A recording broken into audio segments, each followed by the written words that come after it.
Visite à Antsiranana. La Laura Valman sort de son silence.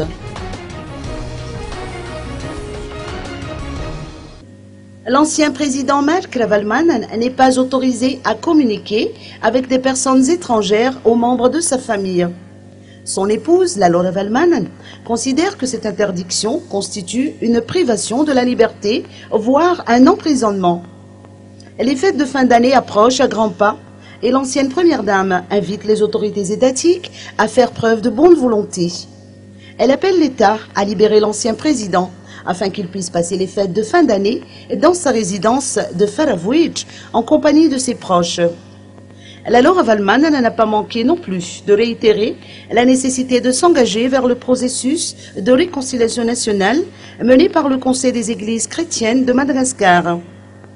Rappelons que l'ex-première dame a rendu visite à son époux la semaine dernière. Lors de la conférence de presse qu'elle a tenue aujourd'hui, la Laura Valman a soutenu que le statut d'ancien chef d'État dont jouit Mark Ravalman n'est pas respecté, en ce sens qu'il est détenu dans des conditions similaires à la vie carcérale. Son avocat, maître Asnanji Madisson, qualifie cette détention d'arbitraire, d'autant plus qu'il ignore s'il s'agit d'une assignation à résidence fixe ou surveillée. Il invoque également une violation des droits de la défense qui sont pourtant garantis par l'article 13 de la Constitution.